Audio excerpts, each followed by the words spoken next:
행복한 안식일입니다. 예, 추석이 이제 다가오기 때문에 추석 때 우리가 좀 감사하는 마음을 많이 가져야 할 것 같아서 감사에 대한 찬양을 좀 특창으로 준비해 봤었습니다. 우리 풍성한 이 가을 또 곡식이 익어가고 가장 풍요로운 계절이죠, 가을이. 또 추석에는 온 가족이 모여서 또 함께 그 풍요로움을 나누는 그런 기쁜 시간이 되는데요. 그런 하나님께 풍요롭게 주신 허락하신 것들에 대해서 감사하는 추석 기간이 되었으면 좋겠습니다. 오늘은 예수께서 기뻐하시는 이유라고 하는 제목으로 함께 말씀을 나누겠습니다. 오늘 우리가 함께 생각해보고자 하는 주제의 성구는 데살로니가전서 5장 16절로 18절에 있는 말씀입니다. 우리 함께 읽어보겠습니다. 너무나 잘 아는 말씀이죠. 항상 기뻐하라. 시작. 항상 기뻐하라. 쉬지 말고 기도하라. 범사에 감사하라. 이것이 그리스도 예수 안에서 너희를 향하신 하나님의 뜻이니라. 아멘. 스페인의 바스크라고 하는 이게 안 넘어가네요. 화면이 넘어갔습니다. 스페인의 바스크라고 하는 지방에 가면 아주 작은 마을 예사라고 하는 동네가 있다고 합니다. 저는 가보지 않았지만 이 내용만 봤는데요. 근데 이 스페인의 이 바스크 지방에 예사라고 하는 그 작은 마을에 한 성이 있다고 해요. 하비에르 성이라고 하는 성이 있는데 이 성이 하비에르 성이라고 불리는 이유는 예수회를 처음으로 설립하고 초기 멤버로 인도와 동남아 그리고 일본까지 와가지고 선교하기 위해서 선교사로 수고했던 프란체스코 하비에르라고 하는 신부님이 이곳에서 태어났기 때문이래요. 그래서 이제 이분을 기리기 위한 그런 성입니다. 사실은 이분의 집이 매우 유복했다고 합니다. 유복한 가정에서 태어났기 때문에 큰 성을 가지고 있다가 후에는 이 집안이 이제 몰락하면서 이 성이 누군가에게 팔리게 됐다 그래요. 그런데 어떤 또 뜻이 있는 사람이 이 하비에르 사제의 선교 정신을 기리기 위해서 이 성을 샀고 이 안에는 여러 가지 전시물을 전시해 놓고 사람들의 방문을 기다리고 있다고 합니다. 그런데 이 하비에르 성에서 가장 유명한 것이 있대요. 여러 가지 재미있는 것들 또 오래된 유물들이 있지만 사람들의 이목을 끄는 한 가지가 있는데 그것이 뭔가 하면 그래서 바로 이 안에 있는 예수 그리스도의 소성당이라고 하는 곳에 위치한 이곳에 예수님의 십자가상이라고 합니다. 이 사람들이 이 십자가상을 남다르게 생각해요. 그 이유가 뭔가 하면 대부분 예수님께서 십자가에 달리신 모습을 그림이나 조각상으로 묘사된 것을 보면 예수님께서 매우 극심한 고통과 번뇌의 모습으로 정말 처절하고 그 고통을 감내하는 모습으로 예수님의 얼굴이 묘사되어 있습니다. 그런데 이 하비에르 성에 있는 십자가 위에 있는 예수님의 모습은 좀 다릅니다. 기존에 우리가 알고 있는 다른 예수님의 모습과는 좀 달라요. 무엇이 좀 다를까요? 여러분 잘 보이십니까? 무엇이 다른가 하면 이 십자가에 달린 예수님의 표정이 이 미소를 머금고 있기 때문에 그렇습니다. 미소를 머금고 있는 이 모습 어떻게 그림 속에서 여러분 좀 느껴지시나요? 예수님께서 옅은 미소를 짓고 계십니다. 좀 독특합니다. 그리고 예수님의 십자가에서의 모습을 웃음 짓고 있는 모습으로 묘사한 것이 참 찾아보기 힘든 모습이죠.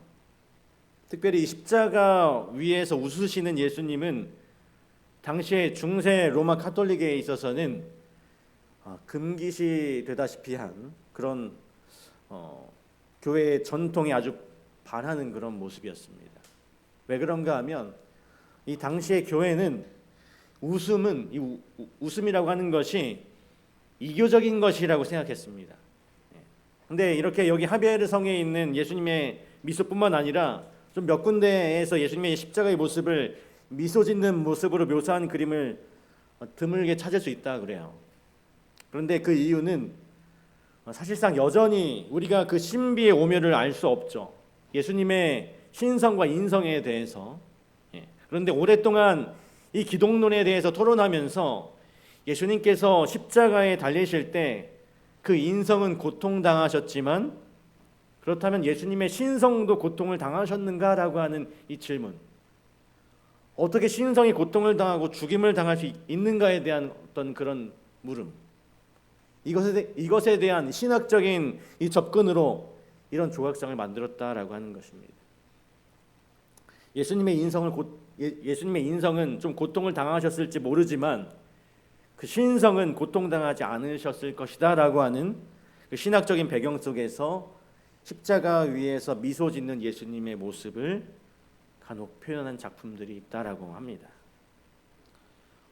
그런데 어쨌든 이 중세교회의 신학은 예수님은 결코 웃지 않으신다라고 가르쳤어요. 여기 이탈리아의 작가인 움베르토 에코라고 하는 사람이 있는데 이 사람이 한 소설을 썼습니다. 그 소설의 제목이 뭐냐면 장미의 이름이라고 하는 소설인데요. 이 소설의 내용이 이렇습니다. 이탈리아의 한 수도원에서 이 젊은 수도사들이 자꾸 죽는 일이 발생이 되는 것입니다. 한두 명이 죽는 게 아니라 여러 사람이 연이어서 죽게 되는 일이 벌어져요. 그래서 이것이 분명히 타살이라고 생각해서 그것을 이제 파헤치는 이야기가 그 속에 나옵니다. 그런데 그 소설 속에서 이 젊은 수도사들이 죽었던 그 죽음의 이유가 매우 충격적이었는데 그 이유가 무엇이었는가 하면 웃음은 예술이며 식자들의 마음이 열리는 세상의 문이다라고 기록한 이 아리스토텔레스의 시학 제2권의 유일한 필사본이 이 수도원의 그 장서관에 보관되어 있었다라고 합니다. 근데 이 젊은 수도사들이 그 글이 너무나 읽고 싶었던 거예요. 그래서 몰래 들어가서, 사실 이 금서였거든요, 이 책이. 근데 그 책을 읽게 됩니다.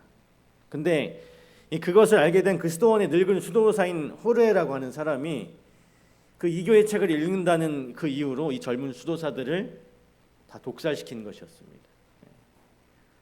그러면서 이 소설의 작가인 에코는 우리들에게 이런 질문을 합니다. 나는 당신이 왜 예수가 웃을 수 있었다는 생각을 그렇게 반대하는지 의아스럽다 라고 하는 말을 던지게 돼요. 이제 이런 소설이 나오게 된 배경이 아까 제가 말씀드린 것처럼 중세 기독교는 이 웃음을 이교적인 것이라고 생각했죠. 왜 그런가 하면 그리스나 이 로마 신화에 보면 그 신화들을 읽어보면 그 신들이 다 어떻게 합니까? 올림푸스 신전에 다 모여가지고 술과 음식을 놓고 파티를 하면서 마시고 즐거워하고 그러잖아요. 그래서 우리 하나님은 그런 하나님이 아니시라고 하는 것이죠. 웃고 막 그렇게 하는 그런 하나님이 아니시라는 것이죠. 그래서 중세교회는 이 웃음을 금기시했습니다. 웃음은 경박한 것이고 세속적인 것이라고 생각을 했어요. 여러분, 그렇다면 정말 우리 예수님은 웃음이 없는 분이셨을까요? 중세교회에서 가르쳤던 것처럼 성경의 기록만 보면 예수님께서 웃으셨다는 기록은 없어요, 성경에. 그 대신에 예수님께서 눈물을 흘리셨다라고 하는 기록은 몇 군데 나오죠. 한 3번 정도 기록이 나옵니다.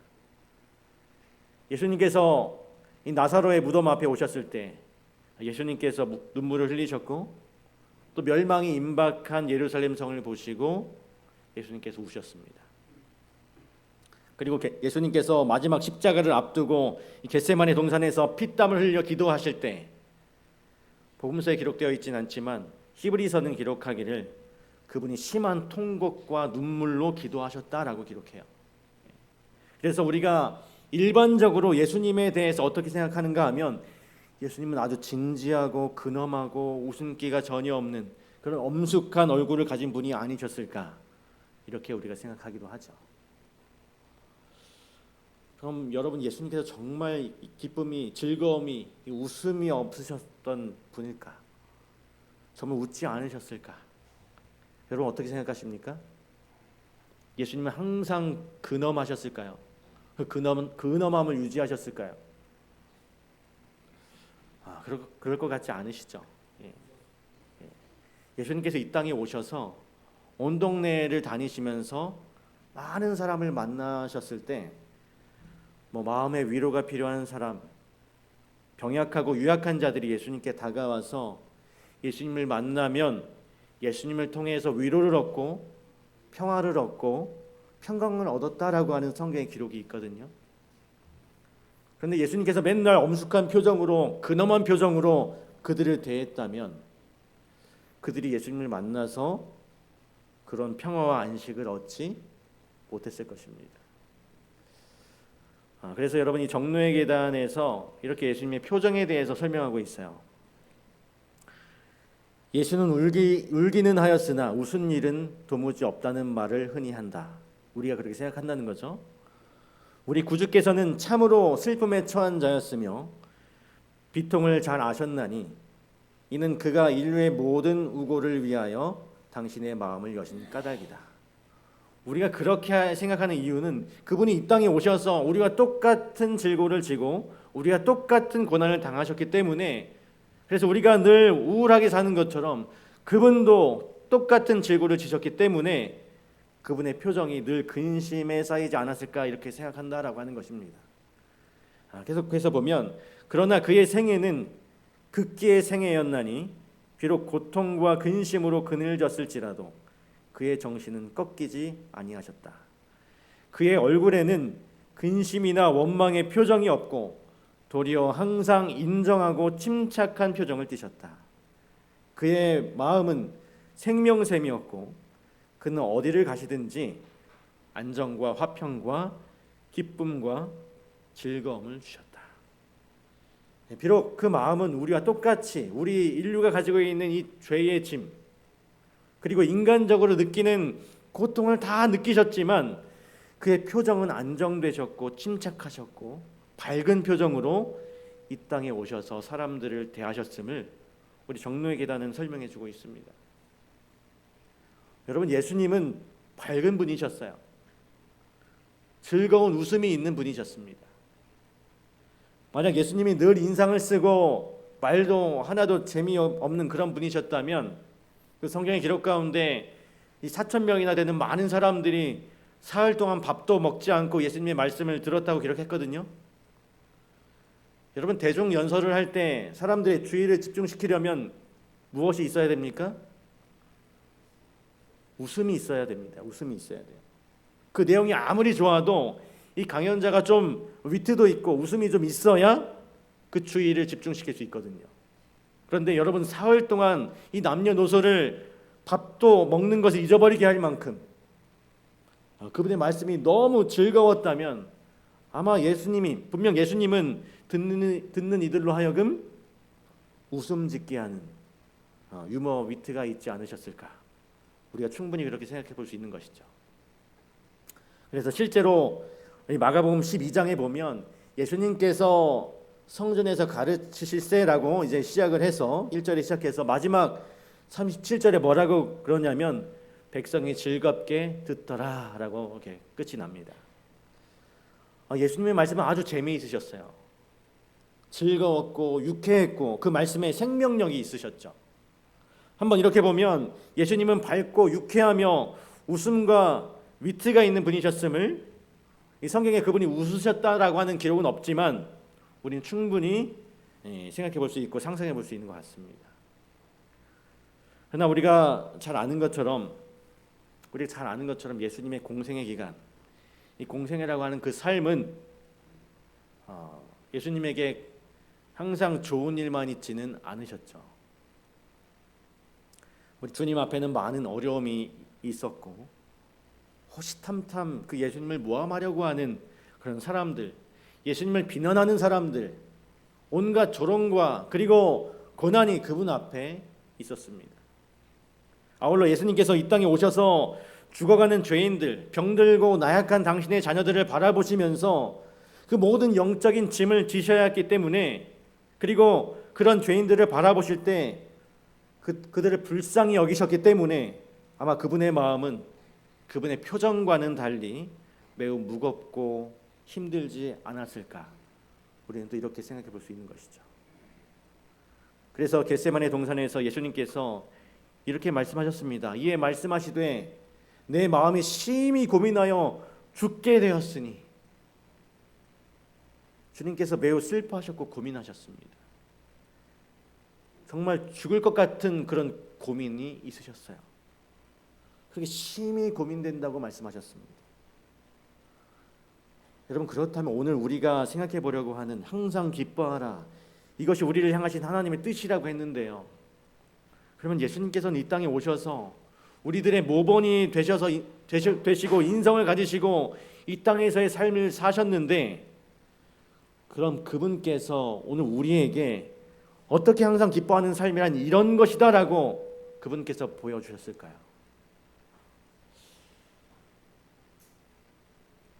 그래서 오늘 우리가 생각해 보아야 할 것은, 예수님은 무엇을 기뻐하셨는가?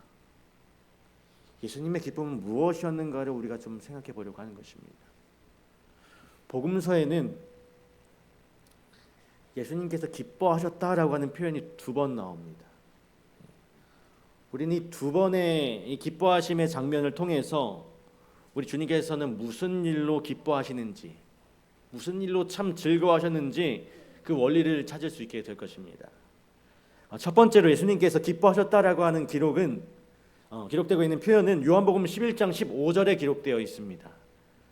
내가 거기 있지 아니한 것을 너희를 위하여 기뻐하노니 이는 너희로 믿게 하려 함이라. 그러나 그에게로 가자 하신대. 이 장면은 여러분 다 아십니까? 이게 어떤 때 장면이신지? 이 사랑하는 친구였던 이 나사로의 죽음. 이 마르다와 마리아는 그의 오라비가 죽은 것으로 인하여 슬퍼하고 애통하고 있을 때, 그의 제자들도 놀라고 있을 때, 우리 주님께서 여기에 뭐라고 표현하십니까? 내가 거기 있지 아니한 것을 너희를 위하여 기뻐하노니. 사도 바울의 권면처럼 항상 기뻐하라는 말씀대로 지금 주님께서는 죽음의 슬픔 가운데서도 뭐하고 계세요? 기뻐하고 계십니다. 여러분, 근데 사실 이 죽음 앞에서 기뻐한다라고 하는 것은 너무나 어울리지 않는 상황이죠. 그런데 예수님께서 내가 거기 있지 아니한 것으로 인하여 기뻐한다라고 했습니다. 좀 이상해요. 나사로가 죽었는데 내가 거기 있지 아니한 것 때문에 기뻐한다. 무슨 말일까요, 이게? 아마 주님께서 기뻐하시는 이 기쁨은 자기가 사랑하는 친구가 죽었음에도 불구하고 난 항상 기뻐하라고 그랬으니까, 그것이 하나님의 뜻이니까 난 기뻐해야지 하면서 기뻐하면서 웃음을 지으신 그런 류의 기쁨은 아니었을 것입니다. 분명히 뭔가 다른 기쁨이 있으셨겠죠. 예수님께서 사랑하는 나사로가 죽었다는 사실 앞에서 그의 죽음의 슬픔보다 더 큰 하나님의 일을 생각하면서 기뻐하신 것이었습니다. 그렇죠. 주님께서 부활이요 생명이신 것을 아직 무지한 당신의 제자들에게 알게 하시고 믿게 하시고 그 증거를 보여주실 수 있는 그 놀라운 기회가 지금 나사로의 죽음으로 그들 앞에 놓이게 된 것입니다. 그래서 이 나사로의 부활을 통해서 내가 부활이요 생명인 것을 많은 사람들 앞에, 특별히 연약한 그의 제자들 앞에 나타내 보이실 수 있음을 인하여 예수님께서 기뻐하셨다라고 지금 말씀하고 계신 것입니다. 그래서 시대의 소망에서 이렇게 설명합니다. 너희를 위하여 너희를 믿게 하려 함이라. 예수님께서 모든 시험과 시련을 통하여 그들을 더욱 굳건한 믿음과 더 풍성한 사람으로 만들어내실 것이다. 나사로에게 가는 것을 지체하심으로써 그리스도께서는 당신을 영접하지 않은 사람들에게 은혜를 베푸시려고 했다. 그분께서 지체하심은 나사로를 죽음에서 부활시킴으로 말미암아 완고하고 불신하는 백성들에게 당신이 과연 부활이요 생명이라는 또 다른 증거를 보이시기 위함이었다. 그래서 비록 육신의 친구인 나사로의 죽음과 그의 가족들을 보면서 예수님은 매우 연민의 정을 느끼셨지만, 그러나 그러나 그것으로 말미암아 부활의 놀라운 사건, 그것을 이루실 수 있는 분이 자신이고 자신이 누구인가를 그의 제자들에게 알리실 수 있는 기회로 생각하심으로 예수님께서는 기뻐하셨다라고 표현하고 있어요. 그러면서 말하기를 궁극적으로 예수님께서 왜 기뻐하셨는가? 이것이 하나님의 영광을 드러내는 일이기 때문에 예수님께서는 기뻐하셨다라고 말하십니다. 요한복음 11장 40절에 보니까 예수께서 이르시되 내 말이 네가 믿으면 하나님의 영광을 보리라 하지 아니하였느냐 하시니, 하나님의 뜻을 나타내 보이시고 아버지 하나님께 영광을 돌리신 일, 그 일을 생각하면서 예수님께서 기뻐하신 것이었어요. 두 번째, 예수님께서 두 번째로 기뻐하셨다라고 하는 기록하고 있는 구절은 누가복음 10장 21절에 기록되어 있습니다. 그때 예수께서 성령으로 기뻐하시며 이르시되 천지의 주제이신 아버지여, 이것을 지혜롭고 슬기 있는 자들에게는 숨기시고 어린 아이들에게는 나타내심을 감사하나이다. 옳소이다. 이렇게 된 것이 아버지의 뜻이니이다.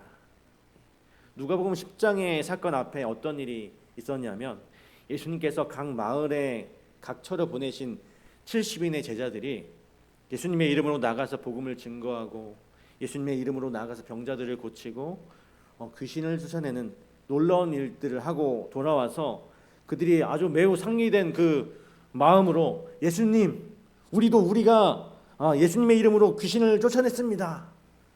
막 기뻐하면서 들떠가지고 예수님께서 예수님에게 이야기하는 그런 일이 있었습니다. 그래서 막 기뻐서 들떠서 돌아오자 예수님께서 그들에게 너희들이 기뻐할 일은 그것으로 인하여 기뻐할 것이 아니라 더 좋은 일로 인하여 기뻐하라 말씀하시면서 뭐라고 말씀하셨냐면, 너희의 이름이 하늘에 기록된 것으로 인하여 기뻐하라, 이렇게 말씀하셨어요. 그렇게 말씀하신 다음에 연하여 지금 하신 말씀이 바로 이 말씀입니다. 여기 뭡니까? 이것을 그들이 깨달았다라고 하는 거예요. 근데 보니까 이것을 어린아이들에게 나타내심을 인하여 감사하고 기뻐하신다라고 하셨어요. 여러분, 여기에 나오는 어린아이들은 누구를 의미하는 것일까요? 실제로 어린아이들을 말하는 것이 아니라 율법의 지혜는 많지만 예수님을 거역했던 율법사나 제사장들과는 달리 율법의 지식은 없지만 순수하고 단순한 믿음을 가졌던 이 제자들을 의미하는 것입니다. 그러니까 이 제자들이 이것을 깨닫게 된 것이 너무 기쁘다고 지금 표현하고 있는 것입니다. 그러면 여러분, 이것이 무엇일까요? 누가복음 10장 21절에 기록된 이것에 대한 설명은 22절에 설명하고 있습니다. 이렇게 기록합니다. 내 아버지께서 모든 것을 내게 주셨으니 아버지 외에는 아들이 누구인지 아는 자가 없고 아들과 또 아들의 소원대로 계시를 받는 자 외에는 아버지가 누구인지 아는 자가 없나이다. 이것을 그의 제자들이 깨닫게 된 것이 기쁘시다고 이렇게 표현하고 있는데, 이게 무슨 말일까요? 하나님과 아들 예수 그리스도의 관계, 그리고 예수님을 통하여 아버지 하나님을 알게 되는 그 놀라운 진리, 이 땅에 예수님께서 오신 이유는 자기를 통해서 나로 말미암아 그들로 아버지를 알게 하고자 함임을 이제 그 제자들이 깨닫게 된 것으로 인해서 기뻐하고 있다고 예수님께서 말씀하시는 것입니다. 아버지께서 아들을 이 땅에 보내사 이루고자 하시는 그 모든 일이 하나님의 뜻이며 이것을 이루어지는 모습을 보면서 예수님께서 마음으로 기뻐하신 것입니다. 여러분, 그래서 이 두 사건, 예수 그리스도가 생명의 부활임을 깨닫게 되고 그것이 아버지께 영광이 되는 일임을 그의 제자들이 깨닫게 되는 모습을 볼 때 예수님이 기뻐하셨어요. 또 이곳에서는 예수님께서 당신을 이 땅에 보내사 예수님을 통하여 아버지를 알게 되는 그 놀라운 진리를 그의 제자들이 알게 되는 것을 통해서 예수님께서 기뻐하셨다라고 하는 것입니다. 그래서 한마디로 말하면 예수님의 기쁨은 당신을 이 땅에 보내신 아버지의 뜻을 나타내시고 그것을 많은 사람들이 깨닫게 될 때, 그것을 행하실 때 우리 예수님께서는 기뻐하셨다라고 하는 것입니다. 그래서 성경에는 예수님의 기뻐하심과 웃음에 대해서 기록하고 있지만 시대소망을 읽어보면 예수님께서 이 땅에 오셔서 고통받고 있는 어려운 그런 사람들을 만나시고 그들을 위로하시고 능력으로 그들을 치유하실 때 예수님은 그의 그 마음속에 기쁨이 있으셨다라고 시대의 소망 기록하고 있습니다. 그리고 사마리아 여인을 만났을 때는 뭐라고 기록하는가 하면 그 여인의 양심을 깨우치셨을 때 기뻐하셨다라고 시대의 소망에 그렇게 설명하고 있습니다. 그러면서 이 구절이 이어집니다. 나의 양식은 나를 보내신 이의 뜻을 행하며 그의 일을 온전히 이루는 것이니라. 그래서 여러분, 우리 주님께서 기뻐하신 일은 한 가지예요. 아버지가 나를 이 땅에 보내신 그 아버지의 뜻을 행하고 그 아버지의 뜻을 가르친 자들로 하여금 깨닫게 되는 역사가 일어났을 때 예수님께서는 그의 마음 가운데 기쁨이 있으셨다라고 하는 것입니다. 여러분, 그런 의미에서 예수님은 항상 기뻐하라, 항상 기뻐하는 삶을 사셨다고 오늘 우리가 이해할 수 있는 것입니다. 왜냐하면 우리 주님께서 사셨던 이 땅에서의 모든 삶이 누구의 뜻을 행하는 삶이셨습니까? 아버지 하나님의 뜻을 행하는 삶을 사셨기 때문인 것입니다. 그래서 요한복음 8장 29절에 예수님께서 말씀하시기를 나를 보내신 이가 나와 함께 하시도다. 내가 항상 그의 기뻐하시는 일을 행함으로 나를 혼자 두지 아니하셨느니라. 여러분, 예수님께서 비록 이 땅에 사시면서 언제나 고난과 고통과 비난으로 어려움이 있으셨지만 주님께서는 그 모든 순간을 기쁨으로 사실 수 있으셨던 것은, 기쁨으로 그것을 받아들일 수 있으셨던 것은 그 모든 것을 견디고 감당하시는 것이 바로 아버지의 기뻐하시는 일이었기 때문이었습니다. 아버지 하나님의 뜻이었기 때문이었어요. 그러기에 그분은 그 고난의 순간에서도 기뻐하실 수 있으셨다라고 하는 것이죠. 그래서 사도 베드로가 오늘 우리들에게 그분처럼 우리도 고난 가운데 일지라도 기뻐하는 삶을 살라고 초청하고 있습니다. 오직 너희가 그리스도의 고난에 참여하는 것으로 즐거워하라. 이는 그의 영광을 나타내실 때에 너희로 즐거워하고 기뻐하게 하려 함이라. 여러분, 이것이 주님께서 보여주신 기뻐하심의 삶입니다. 고난 중에서 기뻐하신 우리 주님의 마음이기도 하죠.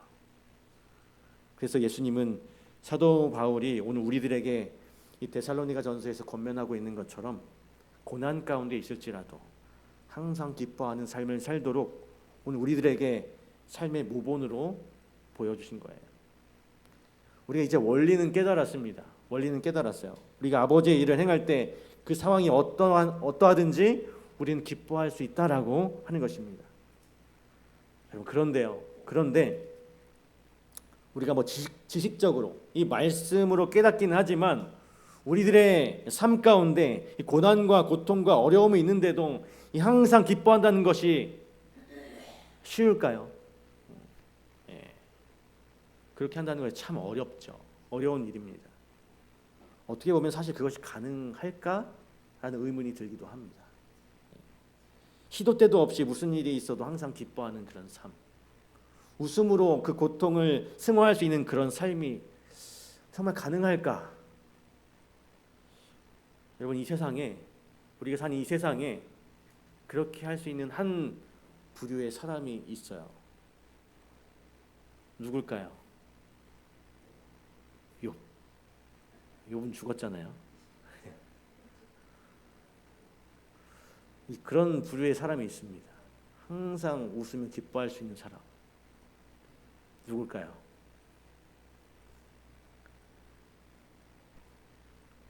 그 사람 바보입니다. 바보. 바보들은 잘 웃죠. 항상 웃습니다. 항상 웃어요. 걱정이 없는 것처럼 항상 웃고 다니죠. 실실 웃고 다니죠. 그래서 이 바보를 표현하는 말이 있는데 얼간이라고 하는 표현이 또 있습니다. 여러분, 이 얼간이라고 말할 때 이 얼자가 보통 무슨 한자냐면은 해말뚝얼이라고 해요. 해말뚝얼. 근데 여러분, 해말뚝이 뭔지 아세요? 해말뚝. 옛날 조상들이 그때는 시계가 없었기 때문에 시간을 알기 위해서 마당에 이 말뚝을 이렇게 박아놨대요. 그래서 해 그림자를 통해서 시간을 알았대요. 그 해말뚝인데 그래서 이 해말뚝 얼자를 쓰는 이유는 이 열간이라는 말의 뜻이 뭔가 하면 시도 때도 없이 시간도 모르고 항상 바보같이 웃고 다니는 사람을 얼간이라고 표현하는 것입니다. 제가 이것을 보니까 오늘 성경에서 우리들에게 뭐라고 얘기합니까? 항상 기뻐하라, 기뻐하라 그러잖아요. 좋은 일이 있을 때만 기뻐하지 말고 항상 기뻐하라고 하잖아요. 마치 뭐처럼요? 바보처럼, 얼간이처럼. 시대와 때를 구분하지 못하고 항상 행복한 얼간이처럼 오늘 우리들에게 얼간이 바보가 되라고 하는 말을 하고 있는 것이 아닌가 이런 생각이 듭니다. 제가 마지막으로 그림 하나를 보여드리겠습니다. 이 그림의 제목은 웃는 십자가입니다. 웃는 십자가. 1969년도에 그려진 작품인데요. 하트 팔켄이라고 하는 이분은 카톨릭 사제이기도 하고 그림을 그리시는 분인가 봐요. 이분이 십자가의 걸림돌이라고 하는 주제로 여러 작품들을 그리고 만들었는데 그 중에 세 번째 작품이 웃는 십자가라고 하는 작품입니다. 여러분 이 그림을 자세히 보시면 십자가의 형틀이나 예수님께서 못 박힌 손은 나타나지 않죠. 이게 뭐 십자가인가 하는 생각이 듭니다. 그런데 이 그림의 제목이 웃는 십자가라고 하니까 그 웃는 얼굴이라고 생각이 됩니다만 뭐 이렇게 좀 보면 그 웃는 모습이 있지만 좀 묘하게 좀 그림이 좀 이상해 보입니다. 좀 어두워 보이기도 하고요. 약간 요상하죠. 그래서 어떻게 보면 예수님의 웃음과 고통이 좀 중첩이 되어 있는 것 같은, 그래서 예수님께서 웃는 것인지 우는 것인지 잘 분간이 안 가는 것 같은 아주 묘한 표현을 이 그림 속에서 하고 있습니다. 그런데 어쨌든 이 아랫부분에 예수님의 웃고 있는 모습을 한번 보세요. 뭐가 좋으신지 입을 크게 벌려가지고 이빨이 다 보일 정도로 크게 웃고 계십니다. 제가 이 그림을 가만히 보니까 주님께서 웃으시는데 그냥 웃으시는 게 아니라 뭐처럼 웃고 계세요? 바보처럼 웃고 계세요. 입을 허하고 벌리시고 그냥 너무 좋으셔서. 여러분 하비에르 성당에 미소 짓는 예수님처럼 이 신성한 고통을 받을 수 없기 때문에 미소 짓는다는 그런 신학보다는 오늘 우리의 모든 죄의 짐을 짊어지시고 십자가에 달려 당신의 심장이 터지는 그 고통을 느끼셨지만 이 요한복음 17장 1절에 예수님께서 분명히 말씀하시기를 때가 이르렀나니 곧 이것이 누구의 영광을? 하나님의 영광을 위하는 때가 이르렀다고 말씀하시면서 인류를 구원하기 위해서 하나님의 영광을 드러내기 위해서 예수님께서 십자가에 지심을 예수님께서 알고 계셨어요. 근데 예수님께서 기뻐하시는 때가 언제라고요? 아버지의 뜻을 이루실 때, 아버지의 영광을 나타내실 때 예수님께서 기뻐하셨다라고 하는 것입니다. 그래서 예수님이 비록 십자가에서 고통을 당하셨지만 그의 마음은 이것이 아버지의 영광을 드러내는 일이고 우리를 구원하는 일이기에 그분의 마음은 기쁘셨을 것 같아요. 그 마음이 이 웃는 십자가라고 하는 그림 속에 잘 표현이 되고 있는 것 같습니다. 이 각 시대의 대쟁투에 보니까요, 예수님께서 이렇게 십자가를 질 때 그분의 마음을 이렇게 표현하고 있습니다. 그리스도께서 십자가의 굴욕을 참으시고 부끄러움을 개의치 않으신 것은 당신 앞에 있는 즐거움, 곧 많은 아들들을 영광으로 인도하는 즐거움을 위해서다. 그 슬픔과 치욕은 상상할 수 없을 만큼 컸지만 기쁨과 영광은 그보다 더 컸다. 많은 아들들을, 곧 우리들을 하나님의 영광으로 인도하는 그 모습을 생각하면서 우리 주님께서는 기쁨으로, 즐거움으로 그 십자가를 짊어지셨던 것입니다. 우리 예수님은 정말 바보셨던 것 같습니다. 이 땅에서 당하신 비난과 모함과 고통과 심지어 십자가의 죽음도 오늘 우리들을 생각하시면서 우리를 구원하시도록 계획하신 하나님의 뜻을 이루시는 것으로 알고 우리 주님께서는 그 십자가를 능히 감당하신 것입니다. 그냥 감당하신 것이 아니라 기쁨으로 감당하신 것이죠. 주님은 우리를 사랑하신 바보셨기 때문에 이 땅에서 당하신 모든 고난을 기쁨으로 웃음으로 감당하실 수 있으셨던 것입니다. 우리 사랑하는 성도 여러분, 우리 예수님의 기쁨의 기초가 무엇이라고요? 예수님이 무슨 일을 하실 때 기뻐하셨다고요? 아버지의 뜻을 행할 때, 아버지께 영광이 되는 일을 하실 때 우리 주님 기뻐하셨습니다. 그래서 오늘 우리도 기쁨으로 예수님의 고난에 참여할 수 있게 되기를 간절히 소망합니다. 우리 초기 문집에 이렇게 우리들에게 말씀하셨어요. 그러므로 우리도 예수를 위하여 기쁨으로 고난을 참고 날마다 자기 자신을 십자가에 못 박음으로 땅에서 그의 고난에 동참하고 그의 영광에 함께 동참하는 자가 되어 영광과 존귀와 영원토록 죽지 않는 영생을 누리도록 하자. 아멘. 성도 여러분, 예수님의 이 마음처럼 기쁨으로 그 고난에 참여하는 저와 여러분들이 되기를 간절히 소망합니다. 돌아오는 이 한 주 동안 여러분들의 입가에 바보 같은 그런 웃음이 떠나지 않게 되기를 간절히 바랍니다. 항상 우리 주님께서 밤이건 낮이건 언제든지 나를 돌보고 계심을 우리가 기억하고 노래한다면 오늘 우리에게 그 어떤 시련이 있어도 우리는 기뻐할 수 있을 거예요. 오늘 우리 주님께서 우리를 구원하시기 위하여 십자가의 고통도 웃음으로 기쁨으로 감당할 수 있었던 것처럼 우리도 우리 주님을 위하여 항상 기뻐하는 삶, 그 기쁨으로 비록 우리들의 삶에 좀 고난이 있을지라도 그것을 능히 감당할 수 있는 그런 삶을 살아가시게 되기를 간절히 바라면서 오늘 말씀을 마치도록 하겠습니다.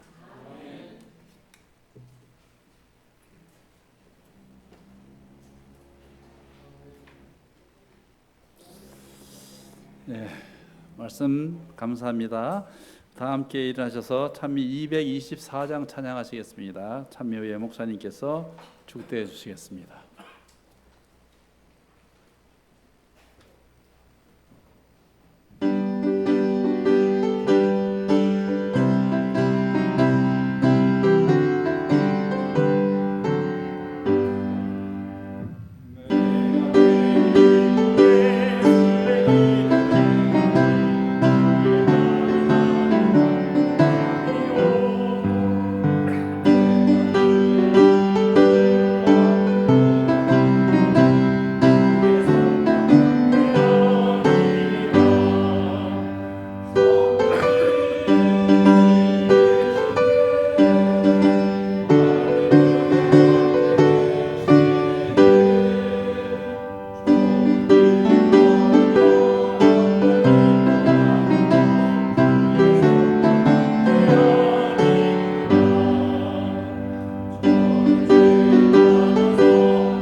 이제는 우리 아버지 하나님의 크신 사랑과 예수 그리스도의 은혜와 성령의 함께하심이 매일매일 우리들의 삶이 기쁘거나 혹은 슬플지라도 우리 주님처럼 항상 기뻐하며 살기로 결심하는 우리 직산교회 모든 가족들에게 영원히 함께하여 주시옵기를 거룩하신 예수 그리스도의 이름으로 간절히 축원하옵나이다.